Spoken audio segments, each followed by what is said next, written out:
So again, this is Don Margalit. This is lecture 3 on reconstruction problems in mathematics. All right, great. Thanks, Victor. This has been a fantastic conference. I really enjoyed being here. It's the last talk, so it's a good time to thank the organizers. So Jack and Molly and Craig and Nathan. Where's Nathan? Here. He's not even here. Yeah. And let's see, Rick. Well, where's Rick? Where is he? Oh, he's out. Okay, Rick and of course Victor, who's been the local organizer and all that stuff. Am I missing anyone? Jerry, who Greg. Yes, Greg. Thank you. Let's thank all the organizers for.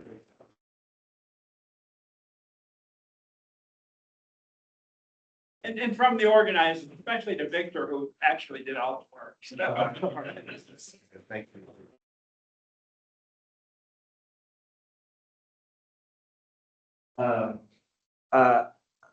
One more quick comment. I was thinking more about the comments about Bob Daverman. I know this is a conference in his remembrance, and one of the things that, after thinking about it, really stood out was, maybe it was something he said, I don't remember, but it was that he wanted his students to be good people, and that's some sort of a sentiment I don't think I had ever occurred to me, and that's had an effect on me. It's something that my mother would always say, no matter what accomplishments I had, she would always just say, all I want is for you to be a good person.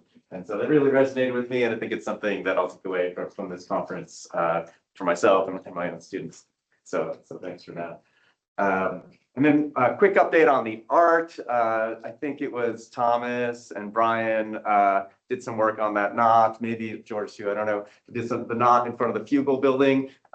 We decided it was the 7-2 knot. You take two strands, twist them 5 times, then clasp them together. So now we know. And also we looked at the torus over there, decided it had some really nice symmetry. So that's been fun. The visit yesterday to the roots of knowledge is just great. So anyway, all right, good. Well, let's get to the math. This is the third in the reconstruction and problems in math. We did metric spaces, geometry on the first day. We did topology on the second day. And today it's going to be group theoretical. We'll talk about rigid relators or relations in groups. This is a collection of elements in SL2Z. We have 2x2 matrices. The determinant is 1. You've had a couple seconds to look at it. Have you figured out what this is about yet? Anyone? Any notice any patterns or anything? They're not trace-free.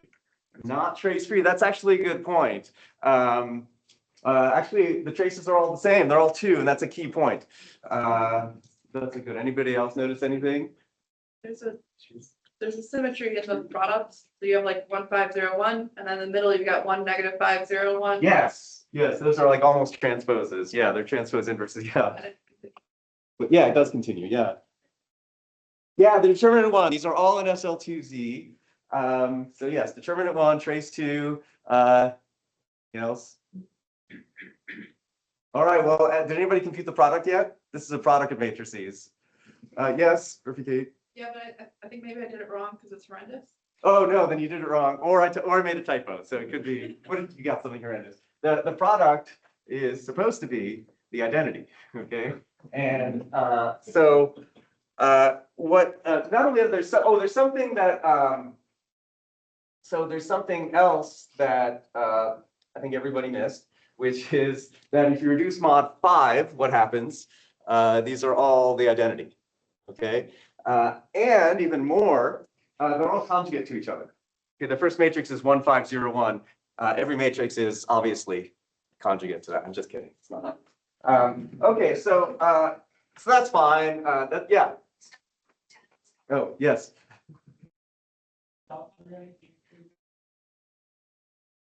Oh, is that supposed to be 176? It must be 176. Maybe you can fix your thing. I have I don't know if I still have it up on my phone. I have this written in a paper. Thanks. Is that the only one where I messed up? What's that? That seems really big to have determinant 176. Where is it? Sorry, never mind. Maybe you should erase the 1.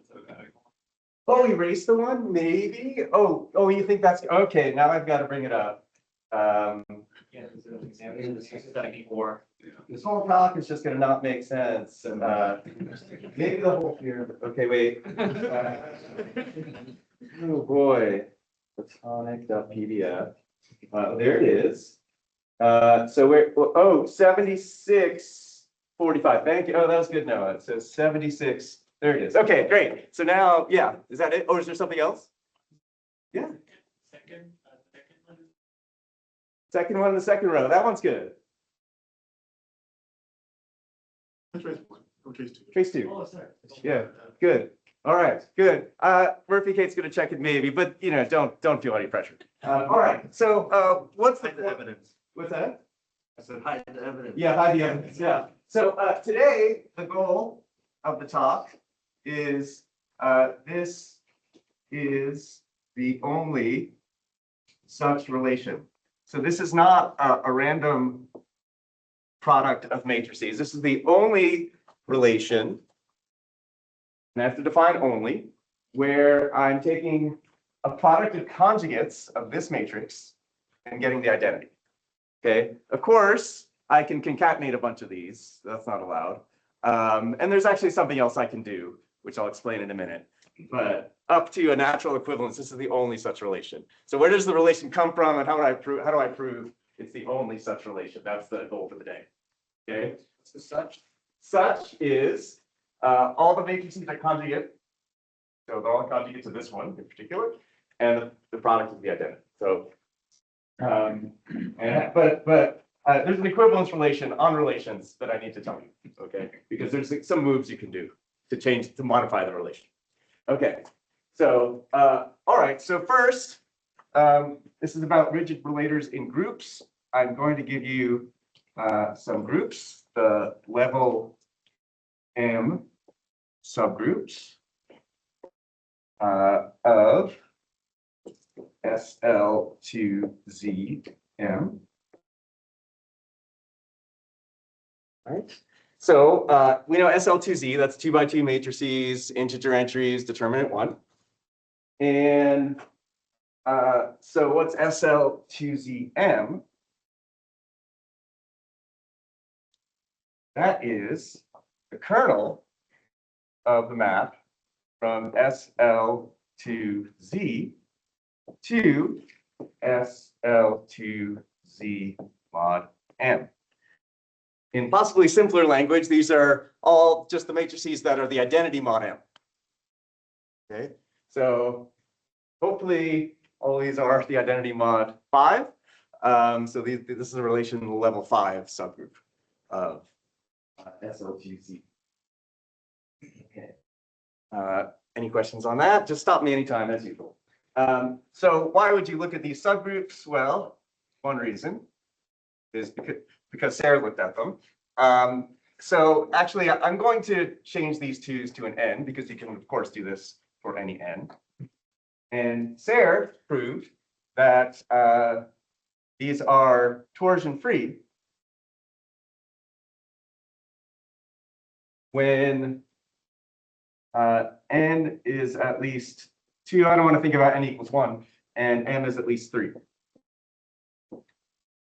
Okay. They're finite index subgroups of SLN, and when you have groups with torsion-free subgroups of finite index, you can ask things like homological dimension and etc. So it's a nice property for a group to have when they have maybe they have torsion, but they have subgroups of finite index that are torsion-free. Okay. So right, you get the virtual cohomological dimension. You can do things like that. Another thing is I'll just state as a fact. Also, they're in fact free groups for n equals 2, which is the case we're looking at here, and m at least 3. It's almost a free group for n equals 2. I guess you have negative the identity, throwing it off. All right. Is that true? No, wait, hold on. Like n equals 2, Negative of the identity is in the n equals 2. Okay, slightly confused by that. That's okay. All right, so those are the groups we're going to study, and this is a relation in those groups. Any questions? As we saw in a couple of the talks this morning, when you have a group in geometric group theory, you study it by finding a nice space that it acts on. And we have a very nice space that we can look at. Well, I'm actually going to give you two spaces at the same time. One is the hyperbolic plane. I think I should say space is. And the other one is the fairy graph. Okay. So let me say what the fairy graph is. We've already seen it in my first talk. A hyperbolic plane is the interior of the unit disk with some metric on it, and we said the geodesics were lines perpendicular to the boundary, and we also saw this tessellation. That tessellation is the fairy graph. Finish that. Now you can identify the circle at infinity with the real numbers union infinity, and that gives you a nice way of labeling these points. This is 0, 0. Oops. This is 0, 1, 1, 0. You can think of those as the rational numbers. 0 over 1, that's infinity. This is 1, 1. This is minus 1, 1. And I just label the new points by adding vectors. This is the vector 2, 1, which I can think of as the rational number 2 over 1. So you get to pick whether you like vectors or rational numbers. It's the same thing. Okay. This is 1, 2, etc. So that's the paragraph. You can keep going. Okay. It's an ideal triangulation of the hyperbolic plane. SL2Z acts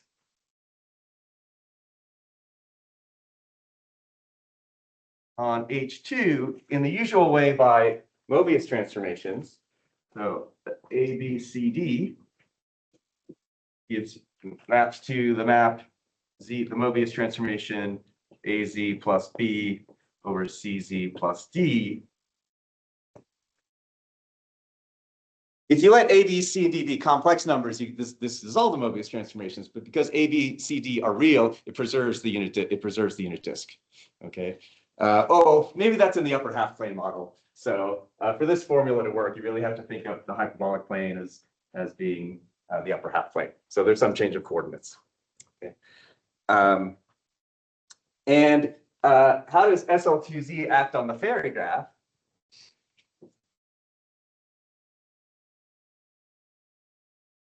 It's via the action on vectors. Okay, so if I want to know what a matrix does to a vector, I just hit it with the matrix. All right. So those are the groups we're going to understand, relations in these groups. We're going to understand them by acting on these are different spaces because the fairy graph has vertices at infinity, and the hyperbolic space doesn't. So they're slightly different animals. Okay, any questions there?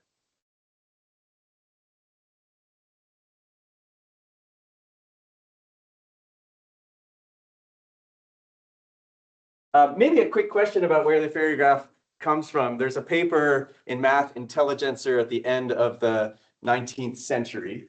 It's not a paper, it's like a paragraph written by William Ferry. He was like a geologist.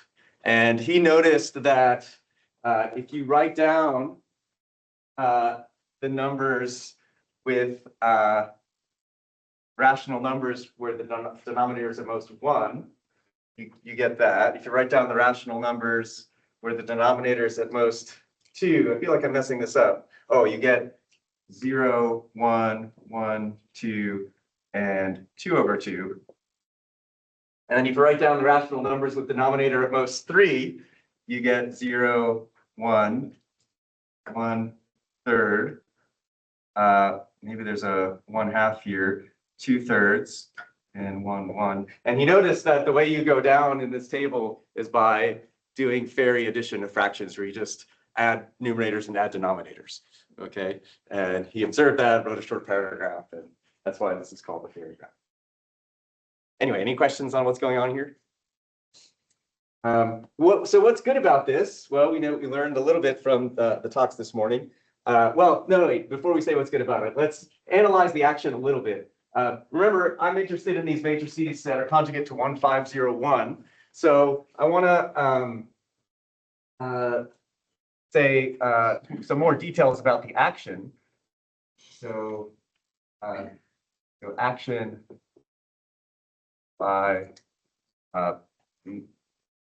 well, I'll say parabolic matrices, which just means the trace is 2.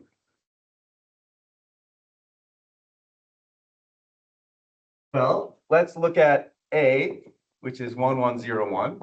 And I also like B, which is 1, 0, negative 1, 1. We have the fifth powers of those over there. So what does this do? Well, we understand this matrix from linear algebra. It fixes the vector 1, 0. Okay, so all of its powers fix the vector 1, 0. 1, 0 is up here.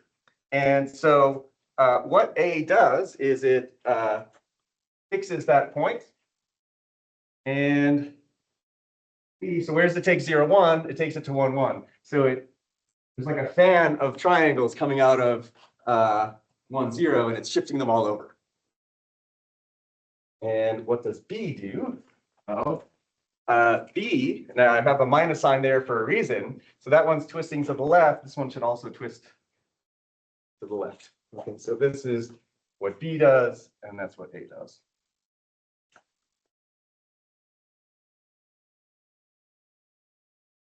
So we're going to be especially interested in these parabolic matrices A and B and their powers. So we want to understand how they act. Good. Any questions?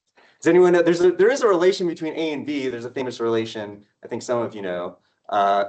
The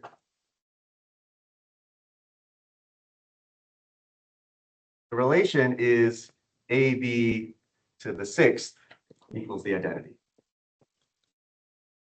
It's not too hard to see from the action.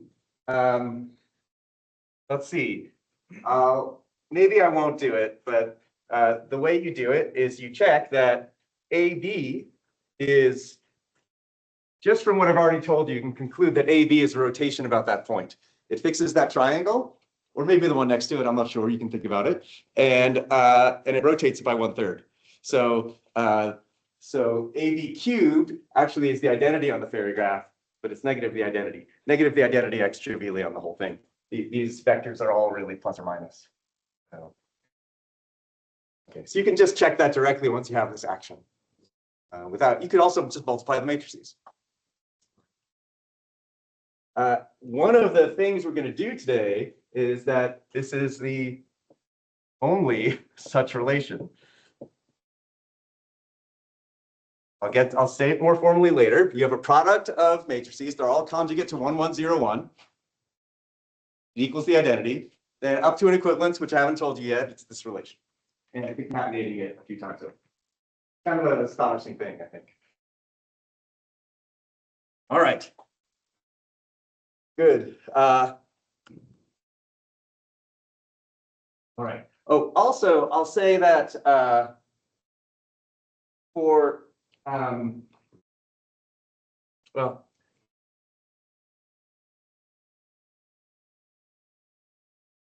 here's where the story gets really interesting. Let's look at what the quotients are.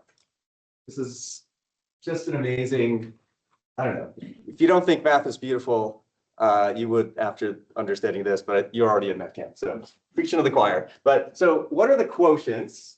Now, first of all, the action, well, let me say what the quotients are. So M equals 1. Okay, that's a little silly. That's just the whole group, SL2Z. Well, SL2Z, what would the quotient be? You can maybe convince yourself that in SL2Z, well, edges here are bases for z squared. And so you can take any edge to any other edge. In fact, you can take any triangle to any other triangle. And you can also rotate the triangles. So the quotient is whatever you get by taking a triangle and rotating it. Okay? And the way you usually draw that is like this. There's this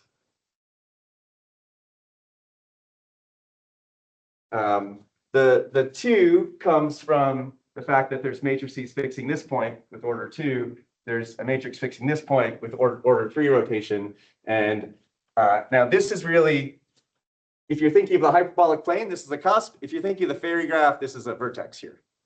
Okay, so I'm going to draw the quotients maybe for the fairy graph. Oh no, I don't know. I can't decide. That's the quotient. That was a little. This is the hardest one to understand. The m=1 case. We'll come back at the end and say why that's the hardest one. The other ones are easier to understand. So just hold on to that if it's confusing. m=2. I'll describe it as a pair of pants. Okay. Really, it's a sphere with 3 punctures. Okay. And what the quotient by level 2 is just 2 triangles stuck together along their boundaries. Okay, so you can either think of that as a triangular pillow or a sphere with 3 punctures. Why is that? Well, to figure it out, the first thing you do is figure out how many vertices are there mod 2. And you realize there's only 3, 0, 1, 1, 0, and 1, 1, right? You only have 1s and 0s. Okay, so those are the 3 vertices there. m=3. Yeah, maybe I'll draw this more like a cusp. So this is 2 triangles stuck together. m=3.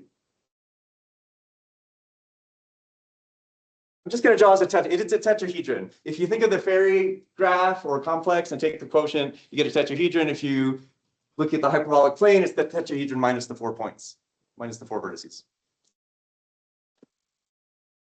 m=4.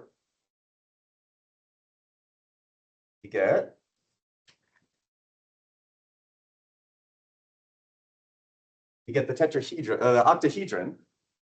Okay, m=5. Maybe I won't make you suffer through my picture, but you get an icosahedron. And then it keeps going. These are, of course, not unarguably important objects in math. Whatever comes after this is then by definition an important object in math. For m=6, you get a torus with punctures. I don't forget the number of punctures. For m=7, and I know you might not be able to see, so I'll just say out loud. For m=7, you get a surface of genus 3 with punctures. And it, moreover, comes with symmetries. It comes with 168 symmetries. It's the Klein quartic surface. It has like the maximal symmetries of any surface of genus 3. Okay, so all this beautiful math coming from just looking at the action of SL2Z on the hyperbolic plane in the fairy graph. It's kind of amazing. So, okay, good.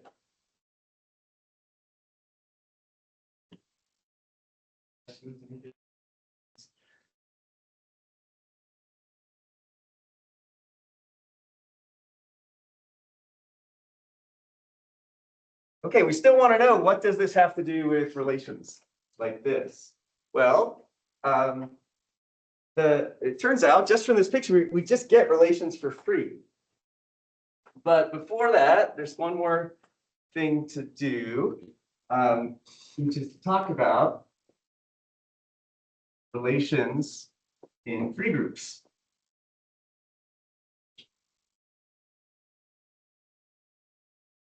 That should give you pause for a second, because you're like, wait, free groups are the groups without relations. But free groups do have lots of relations. And I'll tell you my favorite one. So let's see. I will take a sphere with n punctures. Pi1 of that is a free group. Okay. And what's your favorite relation in pi1 of S0n? That's what I'll call the daisy relation. And it looks like this. Here's the base point for pi1. Here's my punctures, and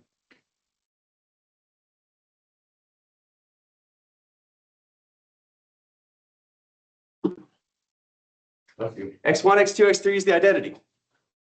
So of course I didn't draw a free generating set, then there wouldn't be any relations. X3 here, so x1, maybe if there's n punctures. Okay, so that's the most important relation in the free group, at least for me. You can just see if you multiply all those loops, you get a loop around all of the punctures, but then that contracts to a point around the back. Okay, maybe that's a little silly, maybe too silly. What does it have to do with what we're talking about? Well, I've got a bunch of puncture spheres here, right? And I'm going to use that.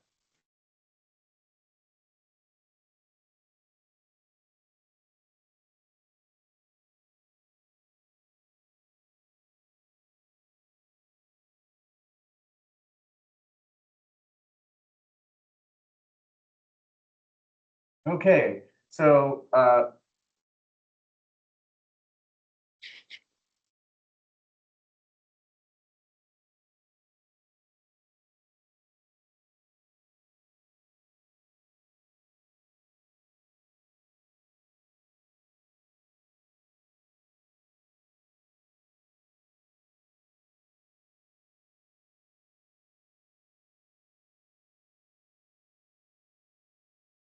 when M is at least 3, the action of the level 2 subgroup is free on the hyperbolic plane.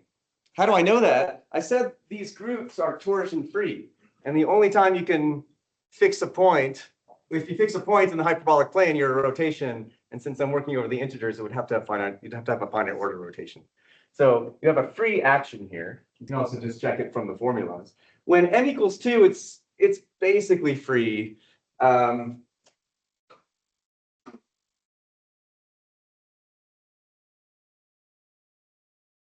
Minus the identity just acts trivially on the whole space, right? That's the trivial Mobius transformation if you just negate all 4 numbers. So that's okay. So I'm going to pretend it's free for him. So what does that mean?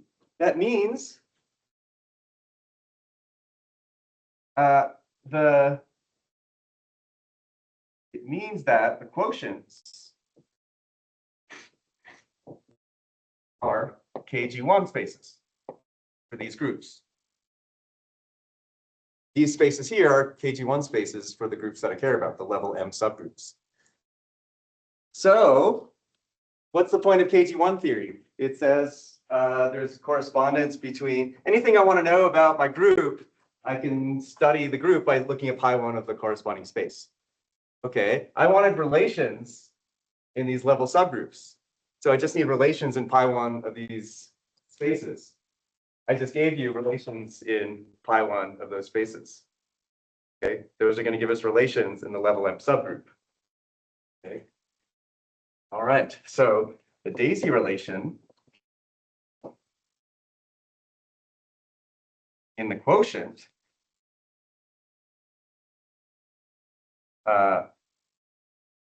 for n equals 2, 3, 4, and 5. There's no daisy relation when I get to m equals 6. There's other relations, and you can think about those. But I'm just going to stick to the ones where the quotient is basically a sphere. Give you relations in S, L to Z, M. Now, what do I know about those relations? In the daisy relation, oh, I erased my fairy graph. That's too bad. In my, I'll recreate part of the fairy graph.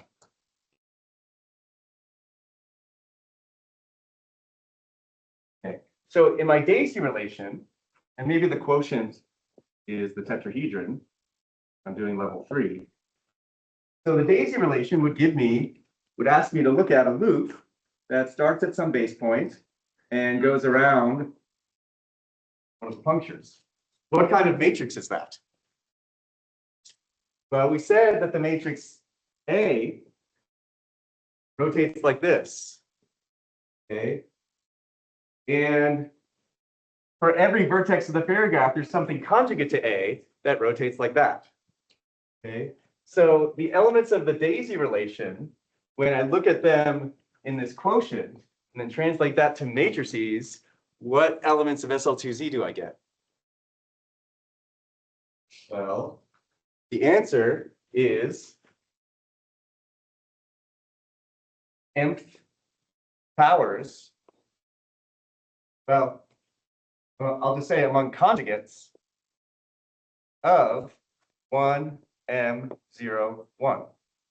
Like, so going around these three triangles here is doing A 3 times, or a conjugate of A 3 times. And for the octahedron, I'm going to get 4th powers of A, because there's 4 triangles there. So. Dan, I have a Yeah. Your daisy relation, isn't it the same as the relation you get from pure braids looking at? Yes. That's the same relation? Yeah. There's a. X1, X2, Xn is that you hit with the Yes. reaction of. Yes. There's a deep connection there, which I think I won't talk about too much. Just checking. I haven't yeah. heard it called the daisy relation before. Is that Yeah. your terminology? Some people call it that, I think, yeah.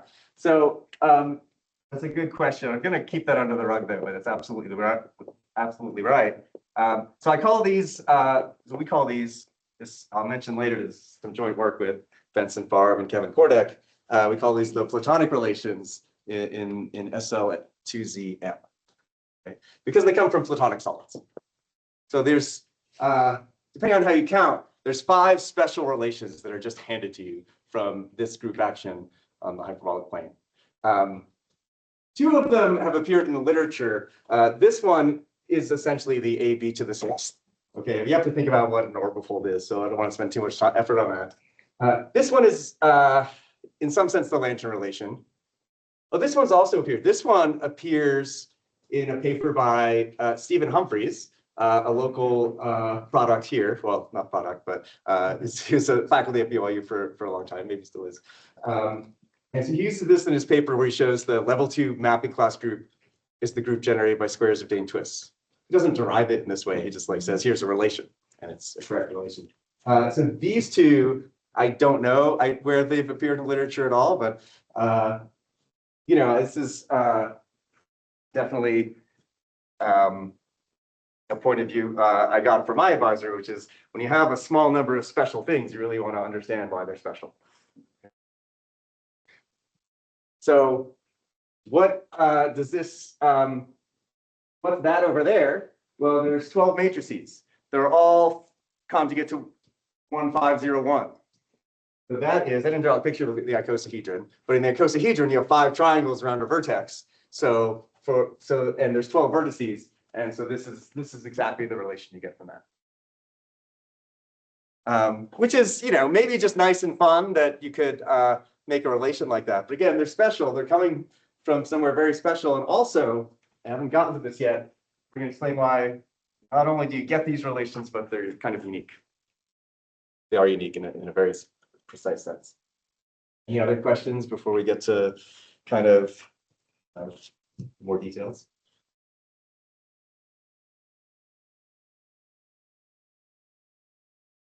Okay, so the next thing is to say what I mean by unique. When are 2 relations the same? Okay, and that is called Hurwitz equivalence. Every time I get here, I keep wondering, Victor, maybe you know, or someone else, is this meant to be the Hebrew letter, Ted, or is this what's the? Oh, so if you look at there's negative space and you see the state of. Oh, that's fantastic! I love that. Okay, all right. Yeah, negative space.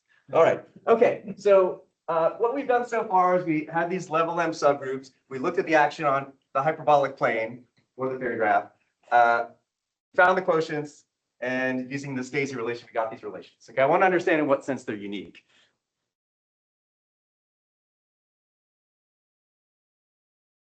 And the equivalence relation is called Hurwitz equivalence. Oops. It's kind of a crazy thing, but it's not crazy. It's very natural once you understand it. It's crazy at first. So G is any group. I've got X1, X2, ... equals the identity. Okay, I'm going to give you a new relation. Okay, the new relation is x2, x2 inverse, x1, x2. And you should say, oh, Dan, that's really dumb. You just put x2, x2 inverse at the beginning. But one of my favorite things to do in math is to add parentheses. And so I'm going to add parentheses here. And what's special about this? This is now still a relation of length n, and all n elements are conjugate to the n elements I had to start with. Okay. So it's a way of getting new relations from old relations without changing the conjugacy classes you're looking at.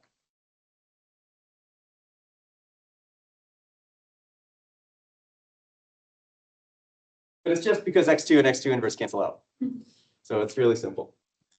So you can do this. You can swap the first two as long as you conjugate one of them. Then you can swap the second and the third. You can keep going. And so that there's an equivalence relation generated by all those. So I'm just going to emphasize the new relator of length n. And it's the same conjugacy classes.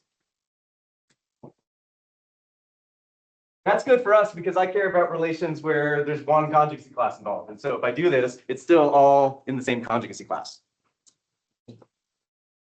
And really, if you know and love the braid group, you should think about why this is a BN action on such relators. Okay, such here means relators of length n, where the elements are in these specific conjugacy classes. Or maybe the same conjugacy class. They're all in the same conjugacy class. So that's kind of a weird thing, which seems to come out of nowhere. But if you know what the braid group is, you're kind of braiding these elements. I don't think we'll get into that a little bit later. But yeah, there's another thing you can do with these relators, which is just conjugate the whole thing. And that'll maybe come up later. All right. So that's my equivalence. And so I keep saying these are the only such relations. It's going to mean up to this equivalence. Okay, so I will eventually state it formally.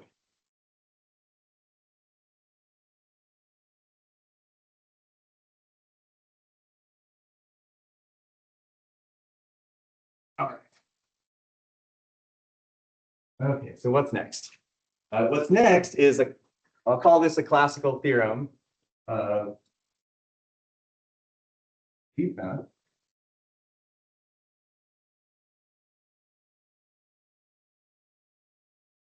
And I'm finally going to make a precise statement about a relation being unique. Here's his theorem. If x1 to xn, well, there's an x2 here, equals the identity in SL2Z, and the xi are conjugate to A. A is the matrix 1, 1, 0, 1. These are these parabolic elements that rotate by one click in the Fairy graph. Then n is congruent to 0 mod 12. I'll pause here for a second. This is actually just easy because we know the abelianization, if you know something.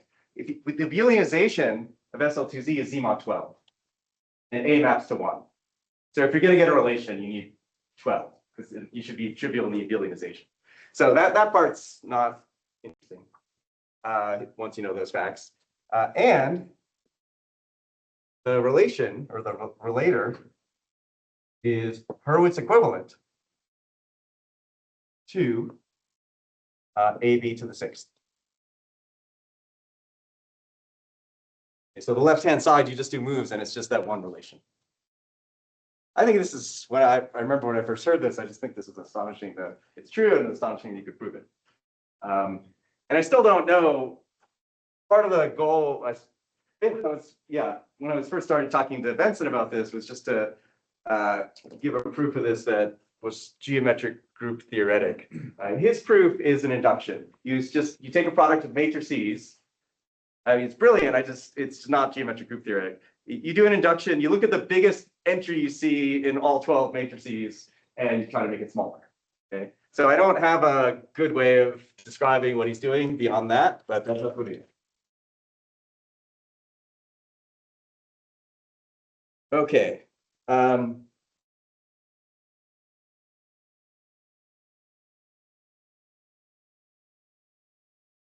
Any questions on the statement? Yeah, Yeah. I'm just having trouble reading the last line. What does it say? And Oh, and yes, and the relator. This is a relator. I'm calling a relator a product equaling the identity. And the relator, I should have put that in. So you give me a product of matrices that equals the identity. Just for kind of silly reasons, it has to be a multiple of 12. So let's just say there's x1 through x12 equals the identity. Then you do these moves, just move things past each other, and you get this exact relation on the nose, AB to the 6th, where A is 1, 1, 0, 1, and B is 1, 0, negative 1, 1. So there's only one relation, which is, I think, really surprising. Other questions? Yeah, Noah?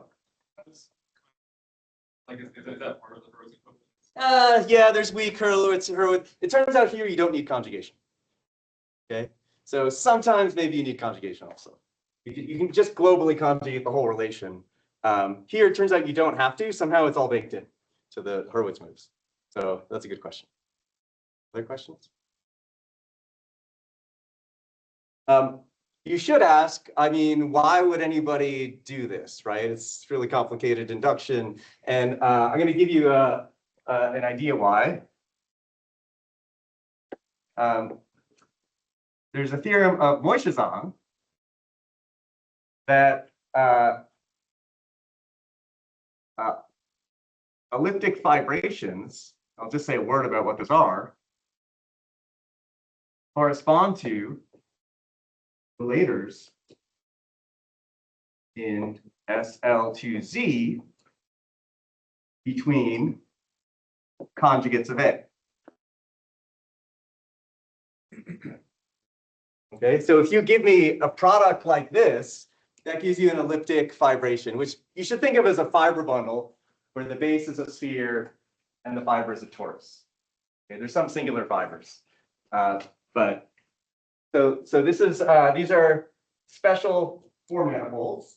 But the upshot of this, whatever these things are, is there's a certain class of four manifolds, and classifying them is exactly the same as classifying relations like this. Okay. And so this theorem by Moishazan's work tells you that there's only one elliptic fibration over the sphere, and you can connect summit with itself, which corresponds to just sticking this relation next to itself a bunch of times. So, yeah, all that matters here is this is some kind of four manifold, and they correspond to relators. So that's the reason we care about this. So let me tell you our main theorem, which is a precise statement of this.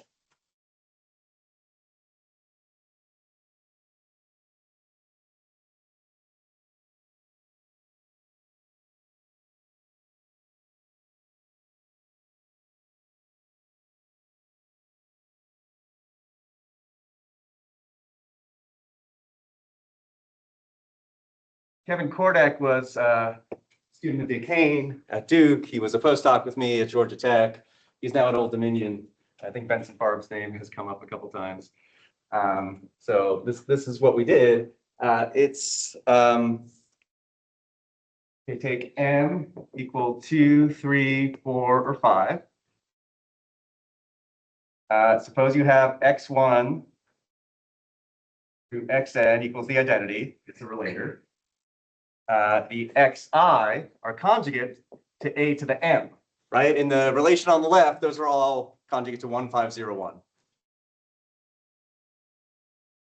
Then, so if all that, then the relator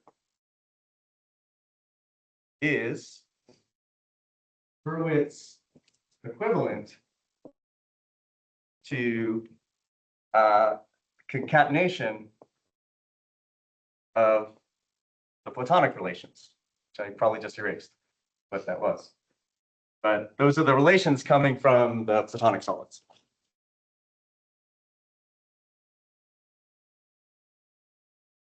It turns out this theorem is easier than this theorem, but it gives us a new way to understand this theorem.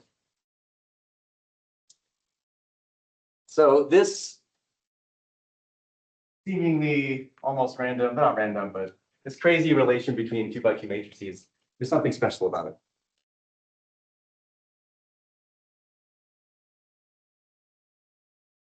Any questions?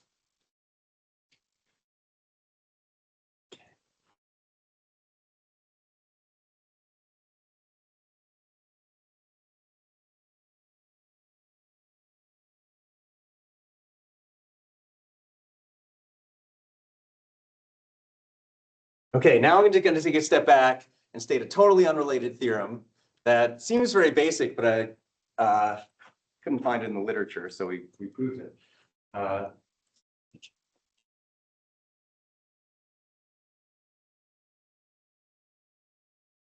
word unrelated here is kind of sarcastic, so maybe that's bad pedagogy, so sorry about that.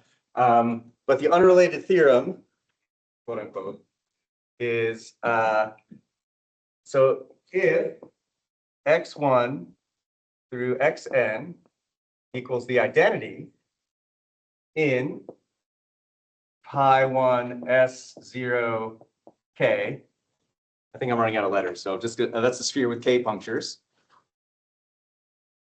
This is like a silly hypothesis because pi1 of s0 k is a free group. So why am I not just talking about the free group? And the answer is that I want the xi's to have a topological property. The xi are positive peripheral simple loops. Okay, what does that mean? Those are, so here's the base point for pi1. Here's my punctures. It's exactly the loops in the daisy relation. So it's a loop that goes counterclockwise or clockwise, whatever you like. You pick a direction around one puncture. Okay. All right. Then what's the conclusion? Then tell me if you can't see. Then n equals dk. Okay, again, there's an easy homological reason for this. You have to go around all the punctures. What's the point of this theorem? We know the daisy relation. I'm going to say any relation like this is the daisy relation. Okay.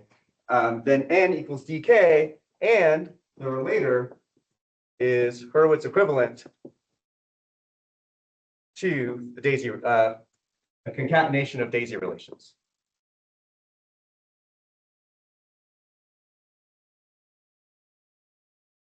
Now back to Noah's question. I think maybe here I also need the conjugation, but I'm not going to worry about that for this time.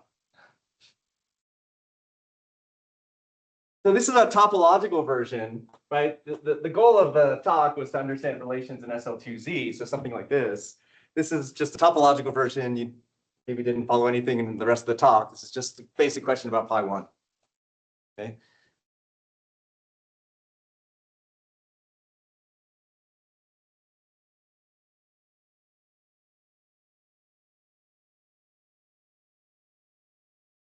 I mean, the whole point here is that you try to make another relation. Here's,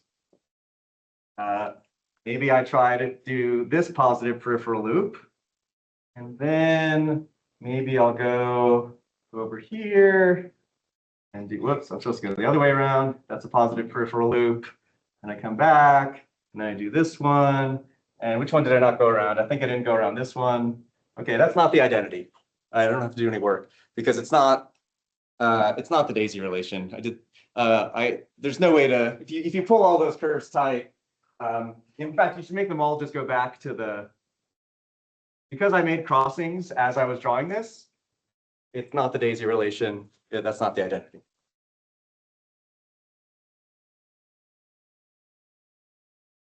All right. Questions? So this is a basic question about pi1 on the surface.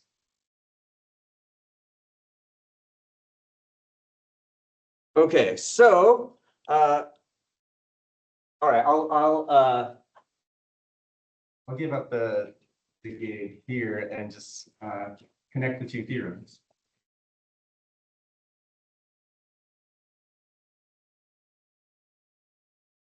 So my claim is that actually this implies this one. This is just a basic question about pi1 of a punctured sphere, and I'm telling you it just implies it, right? Because a relation like this is a relation in one of those punctured Platonic solids, okay? And I want to show those are standard. And so if those relations, right, this is the correspondence between a group and the fundamental group of its KG1. That's all that's going on here. So so to prove this thing, I just need to prove this. Any questions? Okay, so here's how you connect the theorems. It's just basic KG1 theory, but it's also basic KG1 theory that I'd never said in this exact way before. So here's the basic KG1 theory. A relator of length n, so that's a product x1 through xn equals, well, let me just say it this way. Relators of length m in a group G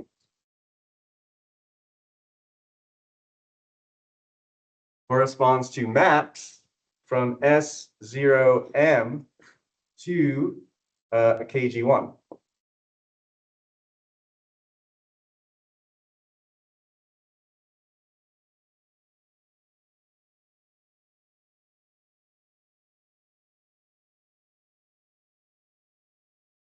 And so I don't know if this is exactly a bijection, but you should believe this because when I have a KG1, elements of the group correspond to loops in the KG1. And if the product of the elements is the identity, right? So you're basically mapping a wedge of circles when you're doing but because the product's the identity of a disk glued to that wedge of circles, and when you glue a disk to, let's say, a neighborhood of a wedge of circles, that's S0M. It's a wedge of M circles. That's a sphere with n+1 punctures or boundary components. You're gluing a disk to the boundary because it's a relator equals the identity. And so you get this. I don't know if this is exactly a bijection. I'm gonna fix it in a second. Any questions on why there's a correspondence here?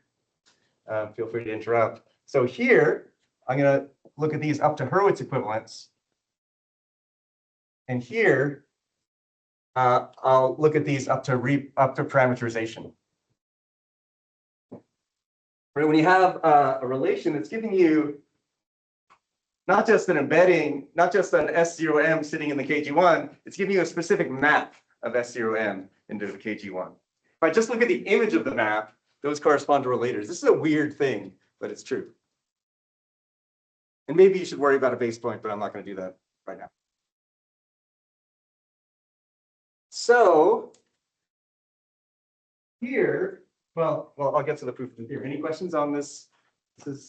So that on the right-hand side, those are embeddings. Yeah, no, they're just maps. It's homotopy classes of maps. Yeah, I should say by parameterization, maybe I also mean homotopy. That's correct. Yeah. Other questions? But what is the point of this? I mean, Hurwitz equivalent seems like when you first see it, you're like, ah, that's complicated. I'm never going to understand when two relations are Hurwitz equivalent. But I think you feel like you can understand this, right? When are two maps of a sphere homotopic? So since I'm modding out parameters by parameterization, I'm just looking at two spheres inside of a KG1 and asking, are they homotopic as subsets? That's all I need to understand. That's, to me, much simpler than thinking about this combinatorial group theoretic thing, which is Hurwitz equivalence. Okay. Now,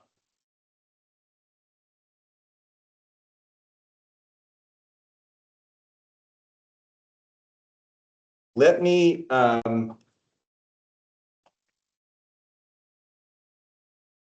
do have room over there. So in our case, what's the KG1? KG1 is S0M, or maybe S0N.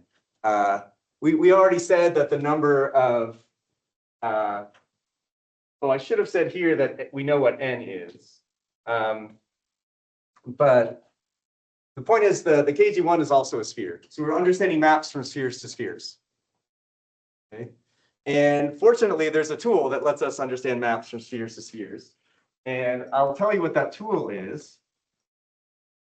It's the famous Dane-Nielsen-Baer theorem. Now, this really is a classical theorem going back well over 100 years at this point, maybe about 100 years. And here's what it says. You can look at when you have homeomorphisms of a surface, at least if you look at homeomorphisms fixing a base point, you get a map to automorphisms of pi 1, right?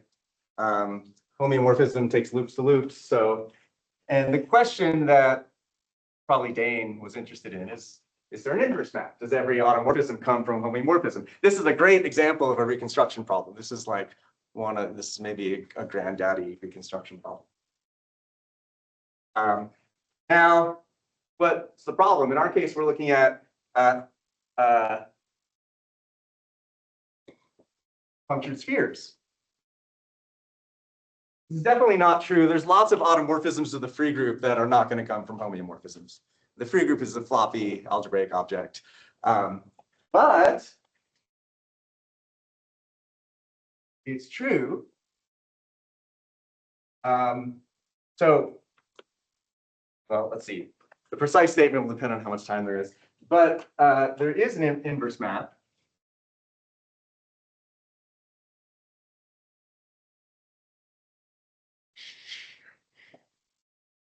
If we assume positive peripheral loops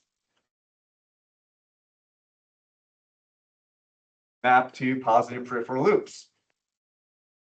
And that's the Dane-Nielsen-Baer theorem for punctured surfaces, which is what we care about here. So, what's a positive, right? Here, you have an automorphism of pi 1. That's just group theoretic, right? Products of elements have to go to products of elements. There's no topology in there. So I'm throwing in a topological hypothesis that if I have a positive peripheral element of pi 1, I want my automorphism to take it to another positive peripheral element. That's exactly their hypothesis. And so the fact that we have these positive peripheral elements here is good fortune for us. Okay, we exactly have this hypothesis. I don't have time to connect all the dots for why that reconstruction problem immediately gives you, it doesn't immediately give you this. With some work gives you this, but it does. All right. There's a couple of minutes left, and so I'm gonna just give you a quick idea of the m=1 case, which is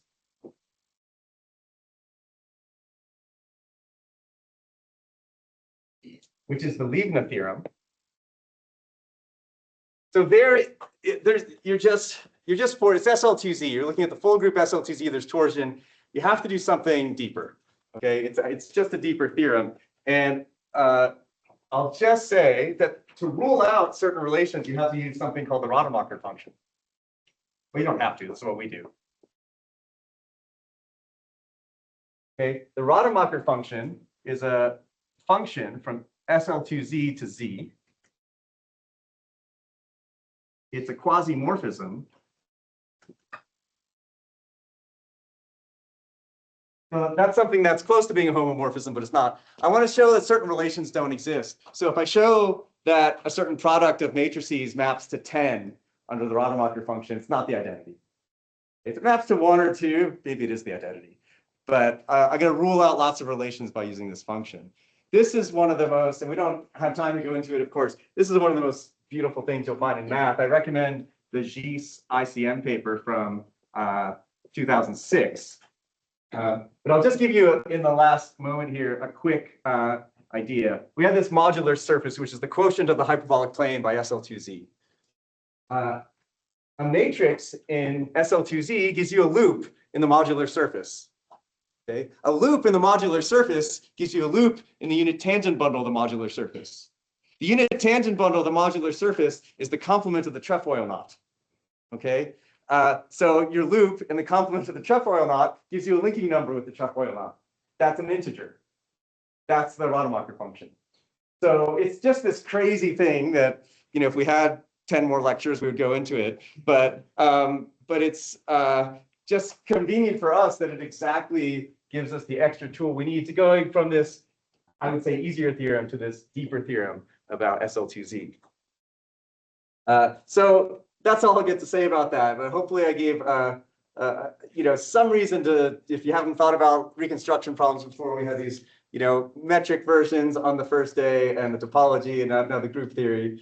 There's lots of different kinds of problem in math, but this is one that hopefully we got to see some examples of and get some idea of what's interesting about them. So thanks very much. 3 hours is a long time to listen to someone. So thanks again for the invitation, and thanks for being here.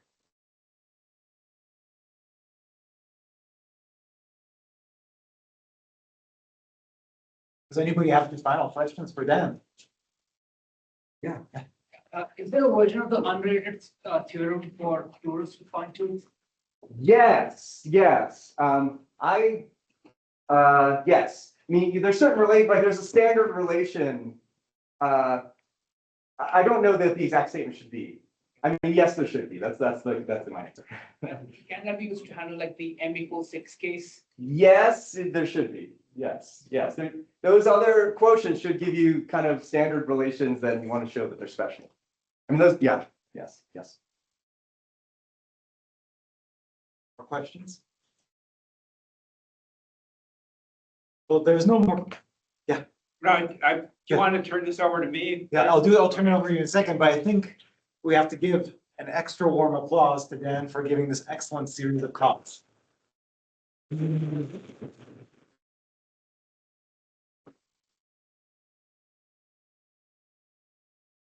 Okay, so now it's customary in these workshops that we have ourselves a problem session. In this problem session, you feel free to present any open problems or questions that you might find interesting. But before we get started with the session, one more thing. If you're interested in the Bridal Falls excursion, the sign up is right over here. You go ahead and do that. We'll be meeting in the hotel lobby at 2 p.m. To leave there. Okay, so let me make a note of that over here.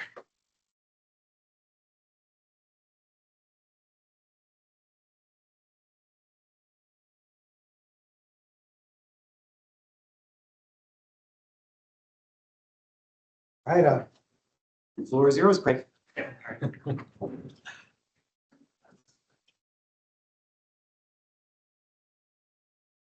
So first of all, the